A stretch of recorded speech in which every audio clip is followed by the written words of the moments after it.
Welcome to True Crime Talk with Nick Edwards. This week we continue to examine the still unsolved case of the Mad Butcher of West Virginia. This is part 2. The Mad Butcher is an unidentified serial killer who murdered several men in Fayette County, West Virginia, a state noted for its mountains and rolling hills. The exact origin of the name the Mad Butcher of West Virginia is unknown, but the nickname was spread from the media and the public in the early 1960s. This in response to a series of unsolved murders in the Oak Hill area. The name was given because authorities never found whole bodies, only pieces, leading to the gruesome nickname. In some cases, the victim vanished in the hills, lost to time forever. So much about this case, the circumstances of the disappearances of several of these men, the evidence found at the body recovery sites, and the Mad Butcher himself remain very much a mystery, especially now over 60 years later. Who was the Mad Butcher? And why did he kill? How did he choose his victims and why butcher them? Was this the work of, as they say, a truly mad homicidal man? Or was this the evil deeds of someone easily mistaken for just another good citizen of Oak Hill?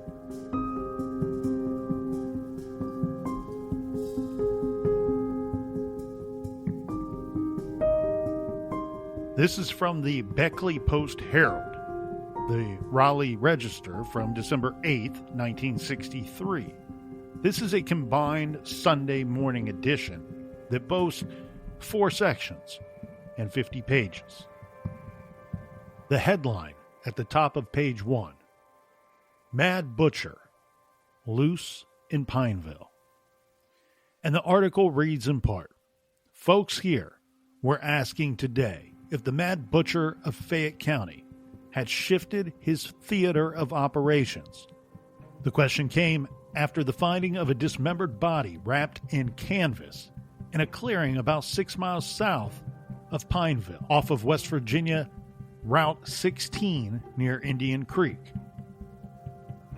This is in Wyoming County, where authorities said the head, both arms, and both legs below the knees were missing from the torso of the white male adult, which was tied inside the canvas wrapping with what was believed to be mine explosive wire. The upper part of the torso was found about 4 feet from the canvas, containing the lower portion of the body.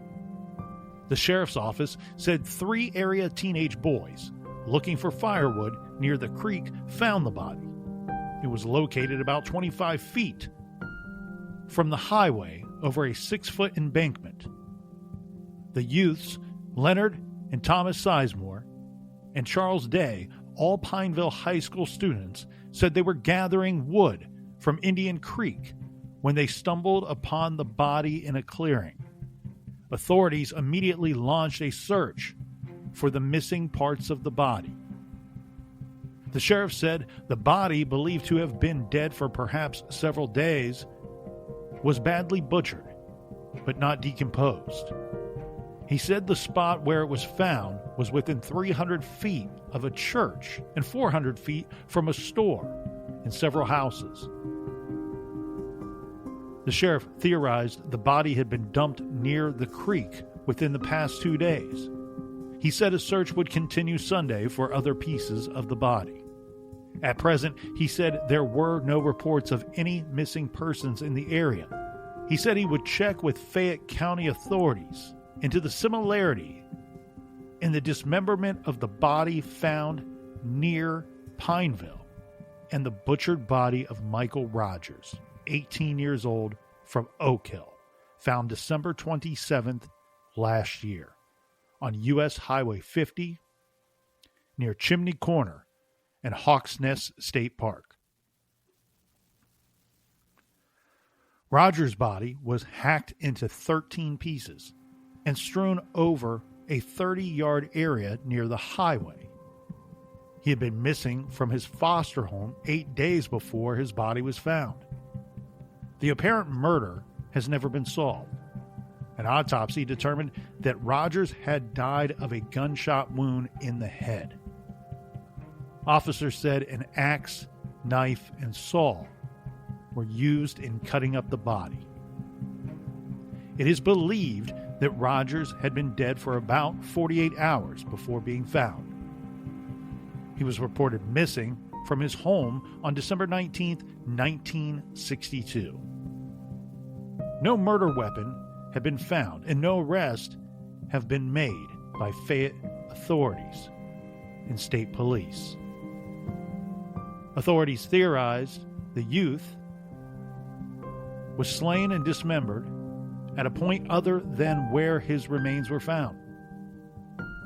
Fayette authorities theorized that two other persons missing from the Fayette area probably met the same fate at the hands of the same mad butcher. They were Edward E. Gwynn, 75, of Oak Hill, missing since July 4th, 1962, and Samuel Smith, age 33, missing since October 20th. A bullet-pierced skull, which officers believed to have been that of Gwynn, was found by railroad workers near McKendree.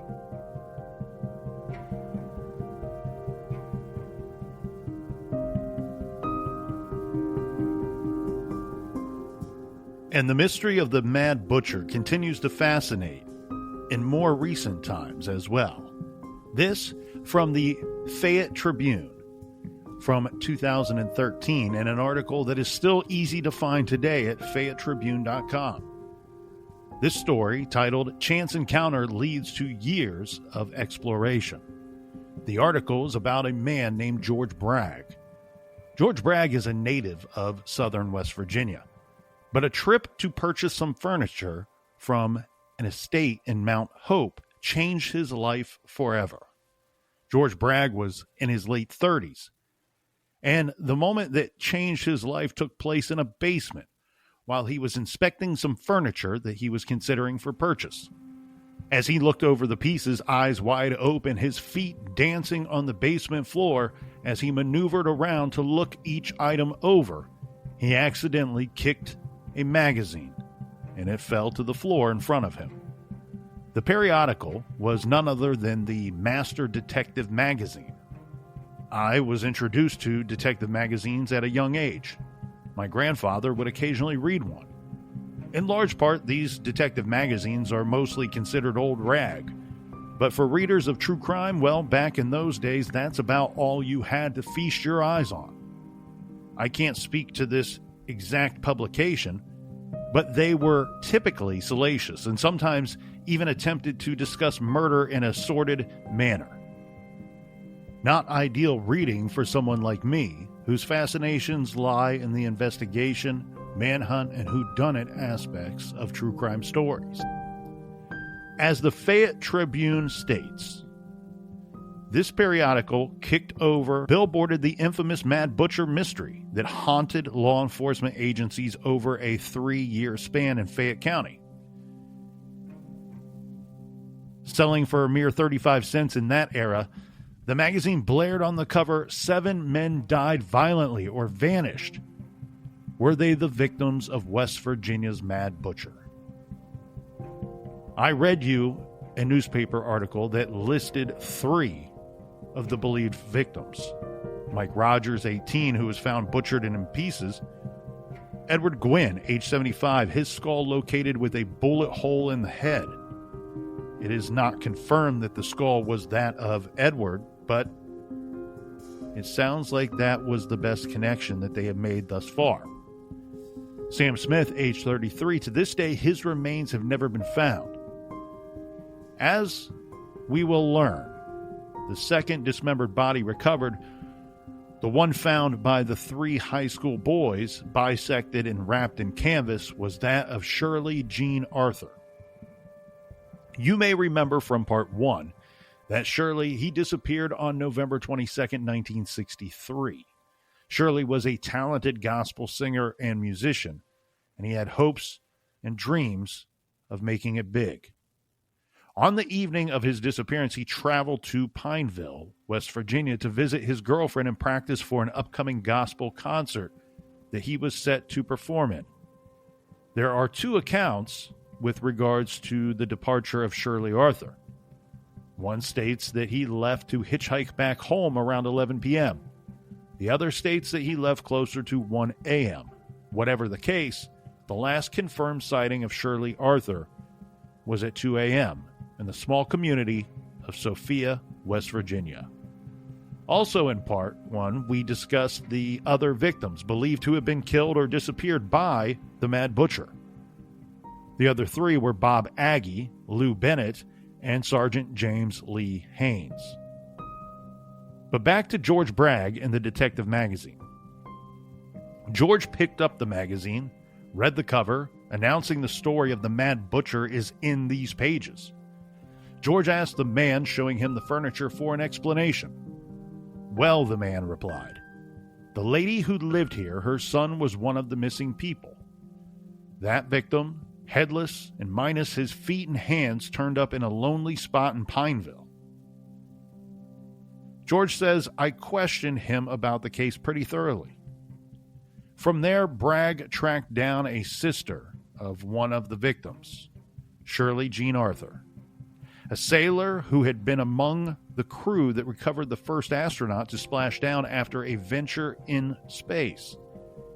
He had come home AWOL from the Navy to sort out some family difficulties and was hitchhiking home from seeing his girlfriend when he dropped from sight, only to turn up dismembered in Wyoming County, West Virginia.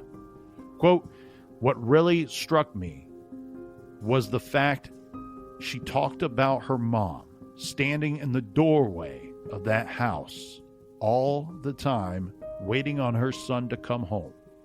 Of course, he never did, Bragg said. Bragg soon began to investigate and research other baffling murder cases.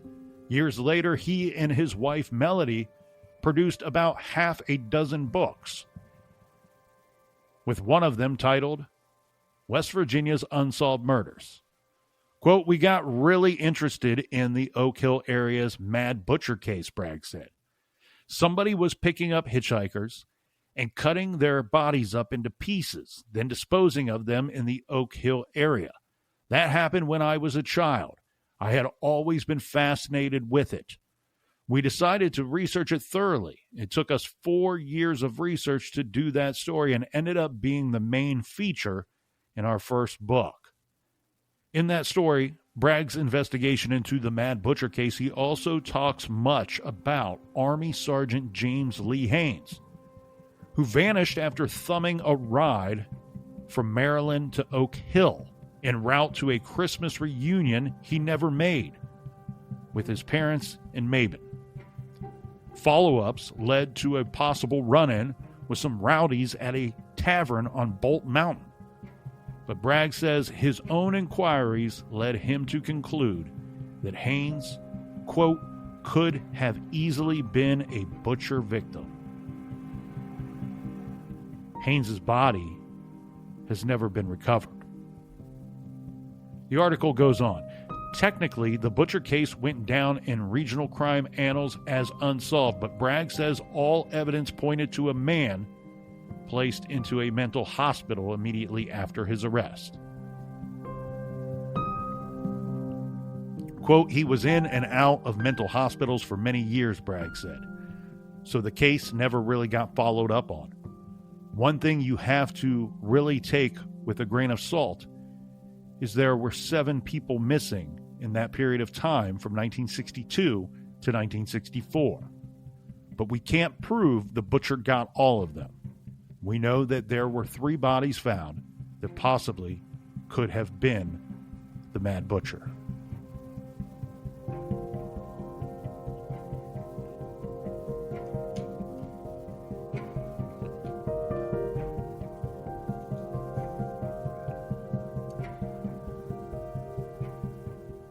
Earlier this year, I received a letter from two wonderful ladies, Brenda and Linda.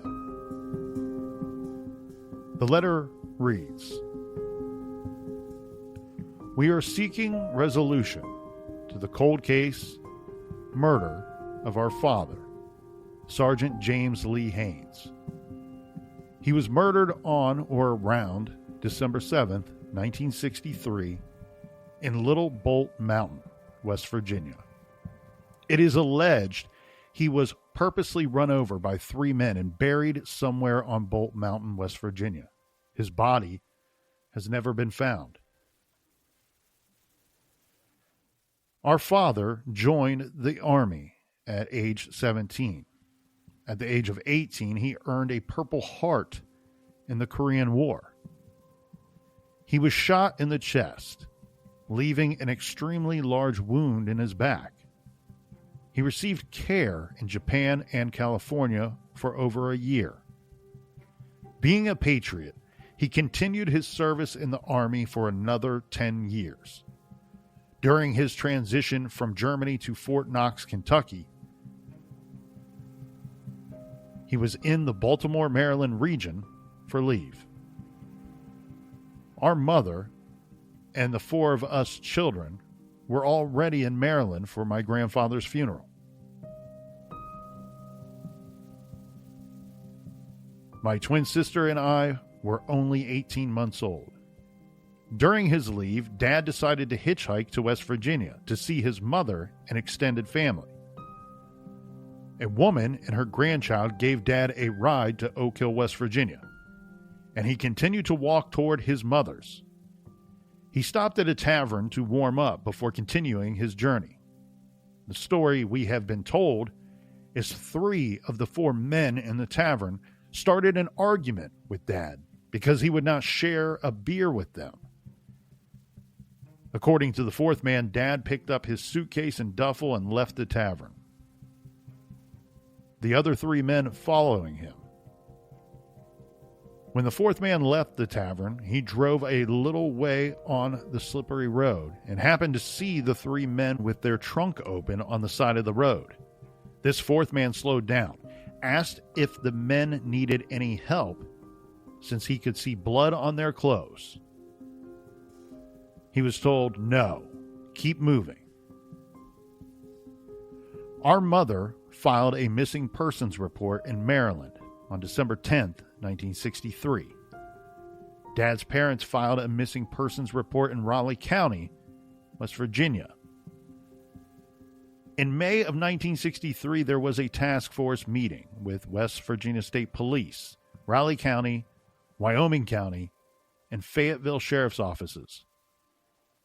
County prosecutors, Criminal Investigation Division, better known as CID, and the FBI, to look into the strange disappearances and murders of several men. Our father's case being one of them.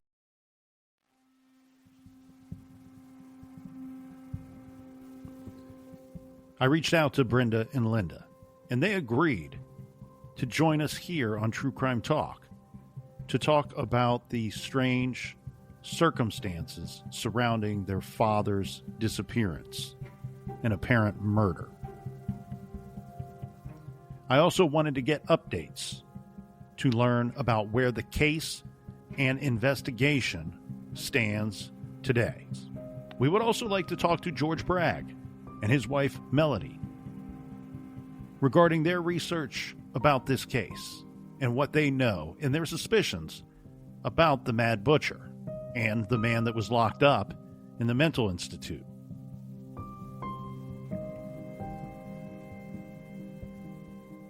Next time on True Crime Talk.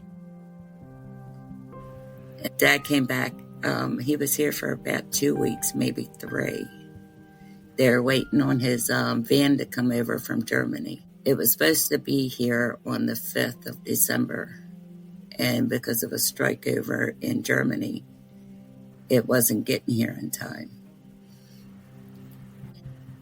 They had went to New York to pick it up and was told then that it was delayed and that it would be shipped to South Carolina. And it wouldn't be there until after the first of the year in 1964. And so that's when Mom and Dad Dad decided, I guess Mom just agreed, that he was going to hitchhike home and see his parents that he hadn't seen in 8 or 9 years. Yeah. But the 5th was Mom and Dad's anniversary. That's why he decided to head out on the 7th. And then he wanted to get back before Christmas.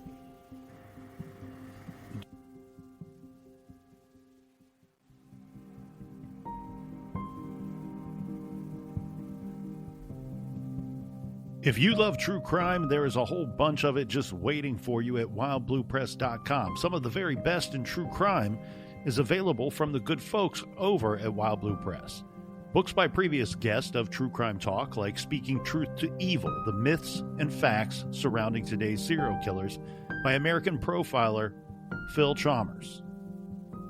And Cruel and Unusual Punishment by Paul Smith. Go to wildbluepress.com for everything interesting in the world of true crime, books, ebooks, and audio. Make sure that you like, subscribe, and follow True Crime Talk on your listening app so you never miss an episode. We have many exciting guests and books that we will be featuring soon. Upcoming guests include former detective Dr. Alice Clark to discuss her soon-to-be-released book, The Forgotten Girls, haunting true crime stories of women in cold cases, and Mark Gray to talk about the Las Vegas massacre. And of course, the interview everyone is waiting for, John Hinckley Jr., the man who tried to assassinate President Ronald Reagan. Please consider supporting True Crime Talk by leaving a positive review on Apple, Spotify, and iHeartRadio so we can keep bringing to you more great true crime talk. Thanks for listening.